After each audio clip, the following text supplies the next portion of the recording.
দেখবে এখন কটা বাজে, ধরো তোমাদের দেখাই। এখন বাজে 2:26 রাত, এটা কিন্তু রাত, ঠিক আছে। এবার দেখাই পুকুরের কাণ্ড, চলো দৌড়া দেখি।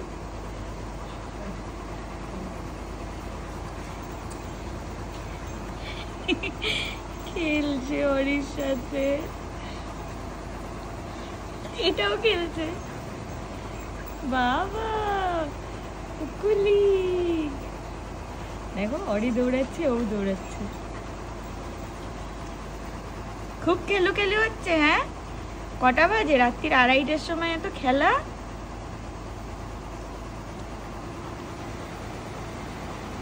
আবার বোধহয় কোনো ডগি ওকে অ্যাটাক করেছিল, ওই জন্য আমরা ছুটে এলাম। আমি আর নিচে নামিনি, আমি বারান্দা থেকে দেখছি। ওকে বললাম তুই লাঠিটা নিয়ে নিচে যা, দেখ। তো দেখছি যে হ্যাঁ, ও যে ডগিটাকে ভয় পাই সেই ডগিটা দূরে দাঁড়িয়েছিল।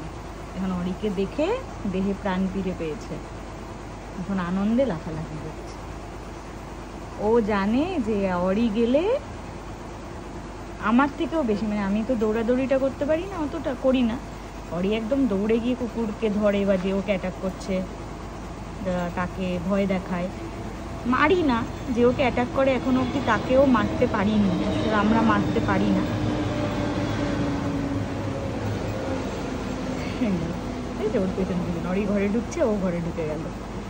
মানে অরিকে দেখলেও মানে যেন মনে হয় যেন ওর কোনো দুনিয়ায় কোনো ভয় নেই, ও সব পারে, খুব ভালোবাসে।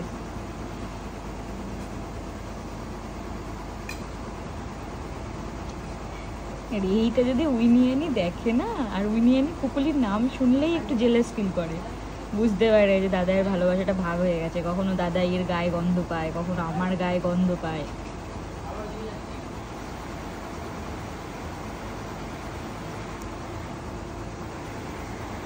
আসলে ওকে এখানে রাখতাম না, আমাদের ওই বাড়িতে, মানে উইনিয়ানি যেখানে থেকে ওখানেই ওকে নিয়ে যেতাম, কিন্তু ও না একদম যেতে চায় না। ও এখানে যাদের সাথে বড় হয়েছে, ছোট থেকে থেকেছে, তাদের খুব ভালোবাসে। ওইখানে জল খেতে গেছে।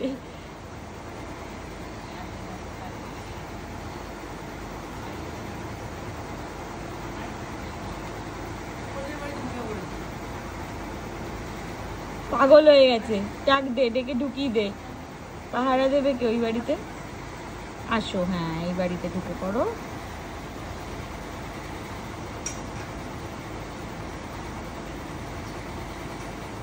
রাত্রির 2:30টার সময় আমি তালা লাগাচ্ছি। বাবা, মোবাইলটা রেখেই লাগাতে হবে। বাবা, আমি ছিটখানিটা না দিয়েই লাগাচ্ছি।